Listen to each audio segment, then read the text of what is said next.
चत्तारि मंगलम अर्हंता मंगलम सिद्धा मंगलम साहु मंगलम केवली पनत्तो धमो मंगलम चत्तारि लोगुतमा अर्हंता लोगुतमा सिद्धा लोगुतमा साहु लोगुतमा केवली पनत्तो धमो लोगुतमा चत्तारि शरणं पौजामि अर्हंता शरणं पौजामि सिद्धा शरणं पौजामि साहु शरणं पौजामि केवली पनत्तो धमो शरणं पौजामि चार शरण चार मंगल चार उत्तम करे जे भवसागर थी तरे ते सकल कर्म नो आणे अंत मोक्ष तणा सुखले अनंत भाव धरीने जे गुण गाय ते जीव तरीने मुक्ति जाय संसार माई शरण चार अवर शरण नहीं कोई जे नर नारी आदरे तेने अक्षय अविचल पद कोई अंगूठे अमृतव से लब्धि तणा भंडार गुरु गौतम ने समरिये सो સદાય મનોવાંછિત ફળદાતા. ધનતેરસ તો બહારનું કરે છે બધા, અંતરમાં ધનતેરસ તો છે ખરી વાત. આત્માનું સ્વરૂપ ધન છે એને પ્રગટ કરવું એ ધનતેરસ છે ખરી તો.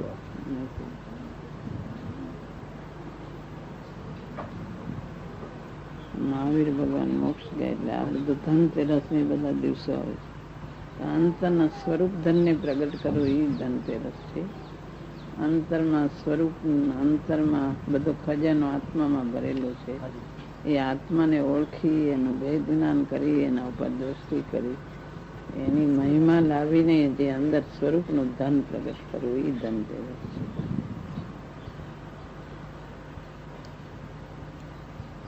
ના થાય તો શુભ ભાવમાં દેવ ગુરુ શાસ્ત્ર ભગવાને જે પ્રાપ્ત કર્યું, તીર્થંકર ભગવાન મહાવીર ભગવાન જે પ્રગટ કર્યું એ પોતે સ્મરણમાં લાવીને એ જાતની શુભાવના ભક્તિ મહિમા એ બહારથી ભગવાનની કરે, અંતરમાં આત્માનું સ્વરૂપ ધન કેમ પ્રગટ થાય એ કરવાનું છે.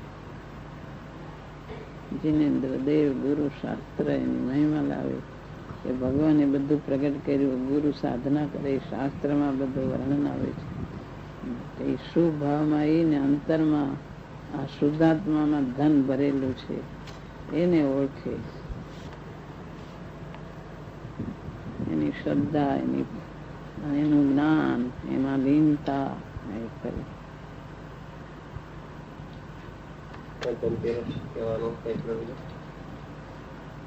બધા ભગવાનનું નિર્વાણ કલ્યાણિક ઉજવાય છે ને એના બધા આગલા પાછલા દિવસોમાં બધા મંગળના દિવસો છે, એમાંથી ધનતેરસ કહેવાય છે. લૌકિકમાં ધન કહેવાય. ગૌતમ સ્વામીને કેવળ જ્ઞાન પ્રગટ થયું, ભગવાનને મોક્ષ પ્રગટ થયો એટલે બધા આગળ પાછળના દિવસોને મંગળરૂપ કહેવાય છે. શાસ્ત્રમાં તો એક નિર્વાણ કલ્યાણિક નો દિવસ આવે છે, આગળ પાછળના દિવસો બધા મંગળરૂપ કહેવાય છે.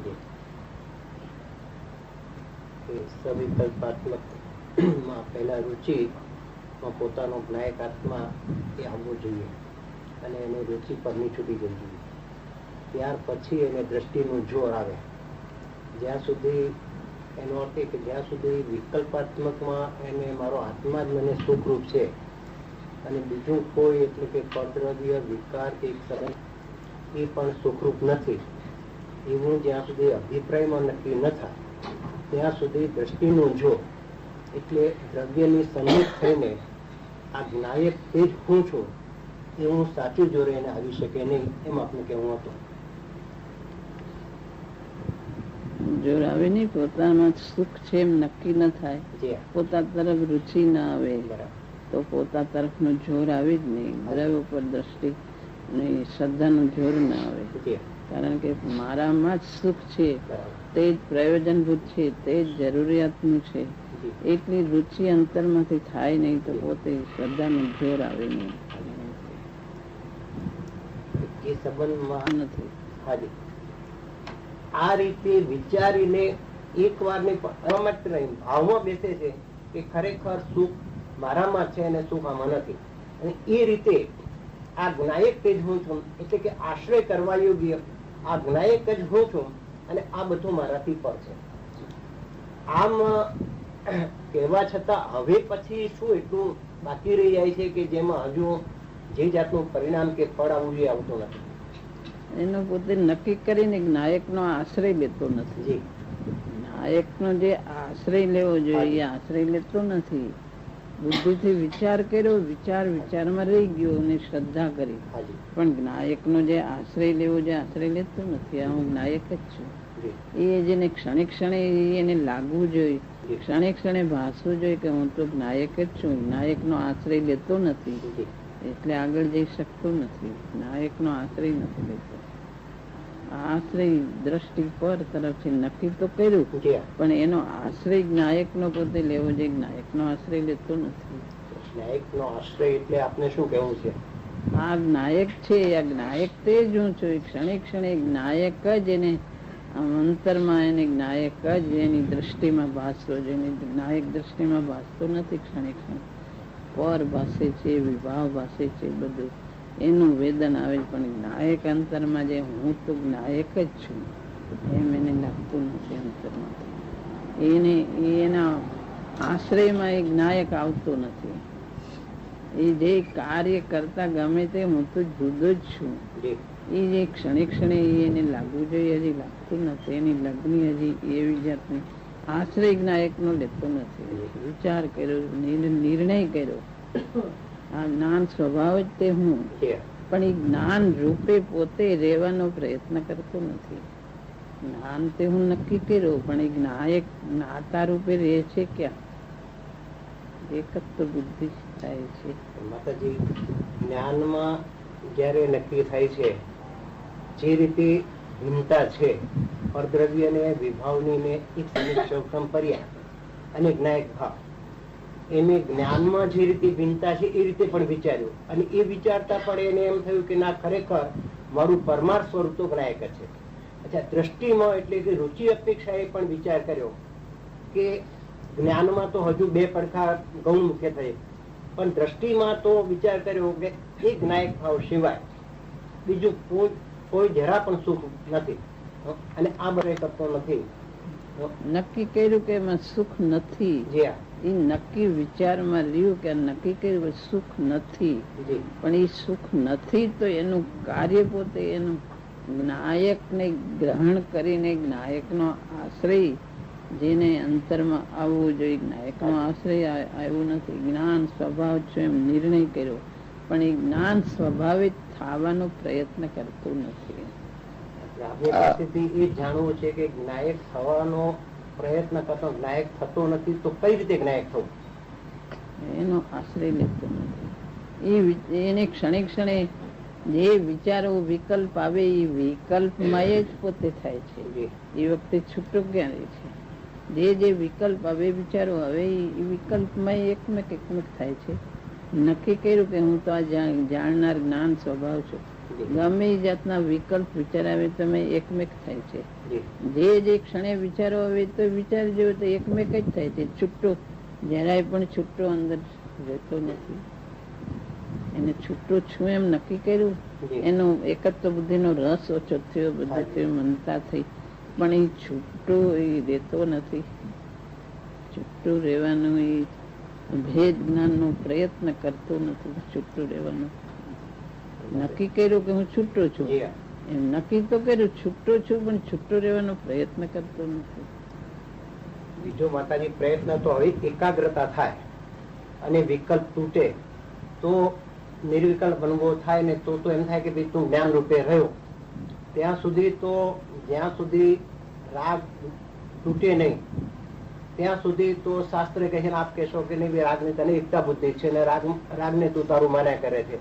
અભ્યાસ ગમે તેટલો કરતા હોય કે ભાઈ જુદો રહેવાનો પ્રયત્ન કરતા હોઈએ તો આપને વચમાં એક વાત કરું કે આવું સાધન છે કે જે તેમ એનું બધું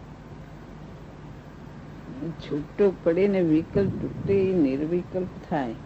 એ જુદી એ તો થાય, પણ ત્યાર પેલા એનો ભેદ જ્ઞાન નો અભ્યાસ નથી. જ્ઞાન નો અભ્યાસ નથી.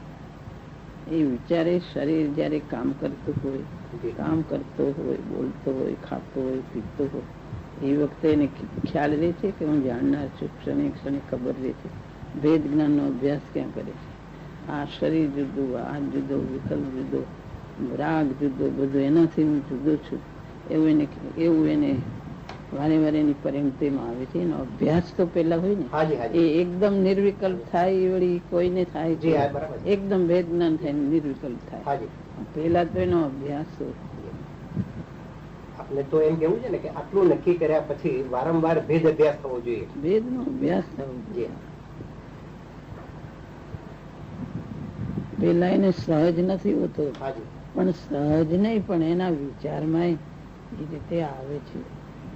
એટલે તો એની સહજ ભેદ જ્ઞાનની ધારા હોય, નિર્વિકલ્પ થયા પછી જુદી વાત છે કે એને તો સહજ છે, દરેક કાર્યમાં સહજ જ છે. પણ આના અભ્યાસમાં કઈ આખા બધા 24 કલાકની અંદર જે કાર્યોને જે વિચારો થતા હોય એની અંદર પોતાને જુદું કેટલી વાર ભાષમાન થાય છે.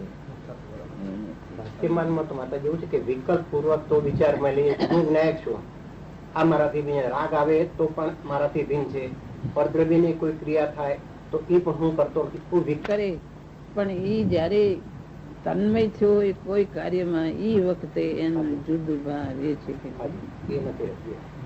જે વખતે તન્મય થઈને કઈક વિચારોની ગડમથલમાં હોય ત્યારે એને જુદો રહેશે કે નથી. એને હજી ભેદ જ્ઞાન નો અભ્યાસમાં એની ખામી છે. એટલો અભ્યાસ ભેદ અભ્યાસ થવો જોઈએ. ભેદ જ્ઞાન નો અભ્યાસ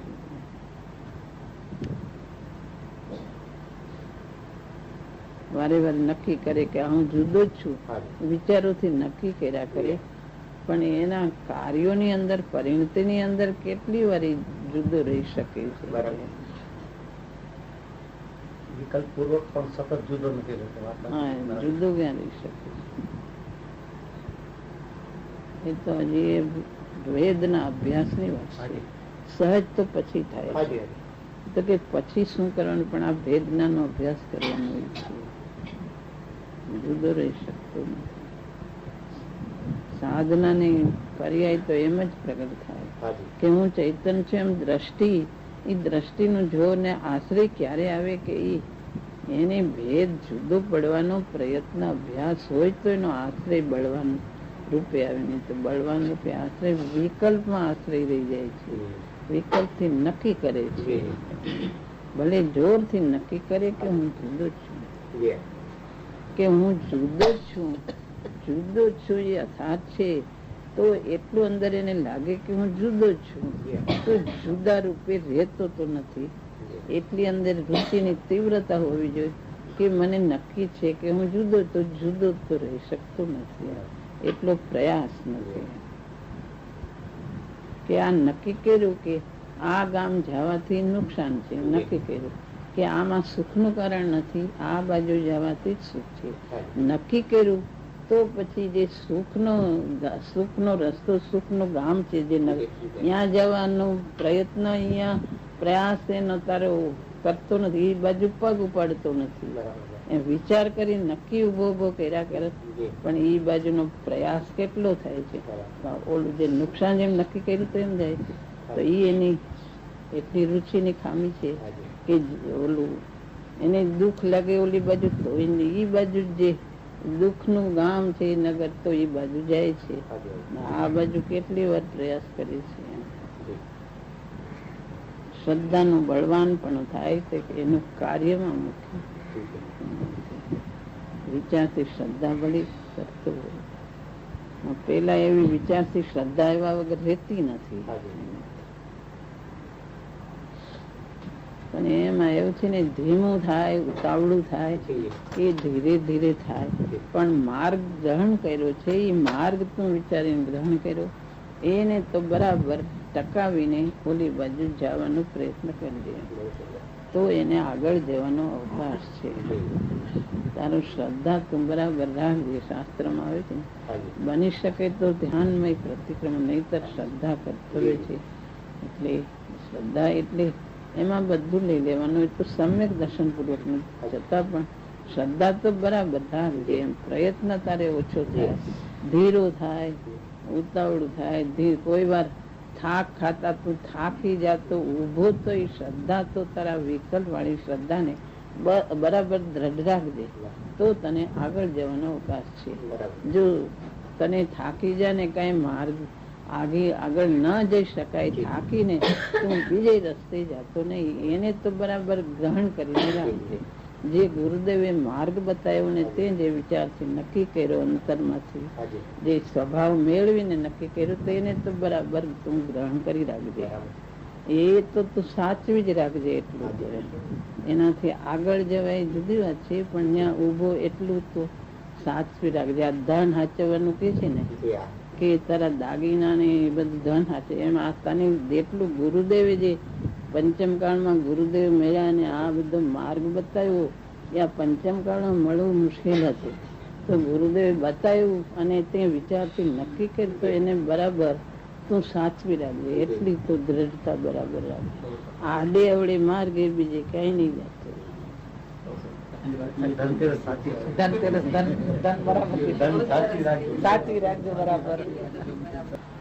નાયક ને પોતાને નાયકપણે અનુભવતો નથી અને સવિકલ્પ દશામાં પણ એને એ જાતનો પ્રયત્ન કરવો જોઈએ કે જાણે રાગ થઈ ગયો તો રાગથી જુદો કંઈક જાણનાર કંઈક જુદો રહેશે એવી જાતનો એને અભ્યાસ કરવો જોઈએ.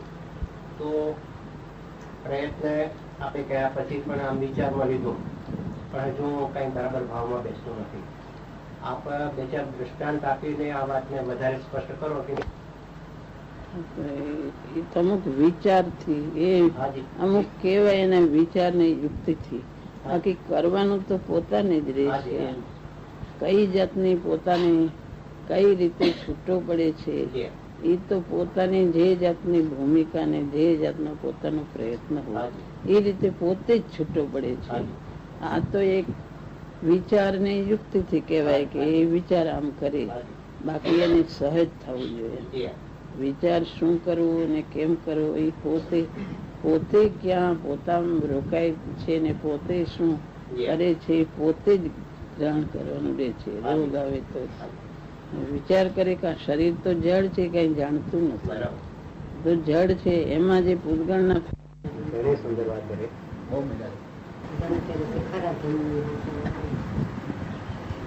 મોટો દિવસ છે, મોટી વાત આવી થાય ને એટલે એમ નથી એનો અભ્યાસ કરવાનો છે. એ પોતે એટલું પોતે થઈ શકે. દ્રવ્ય ઉપર દ્રષ્ટિ કરીને ભેદ જ્ઞાનનો અભ્યાસ આત્માનો આશ્રય લેવાનો છે. એનો આત્માનો આશ્રય ગ્રહણ કરે તો એમાં વિકલ્પ છૂટવાનો પ્રસંગ એમાં આવે છે. બાકી અધરથી અંતર્મૃતમાં કોઈને થાય છે એ વાત જુદી છે. મોટા ભાગના ધીરે છોડીશ. બીજ આ શ્રદ્ધા તો બરાબર રાગ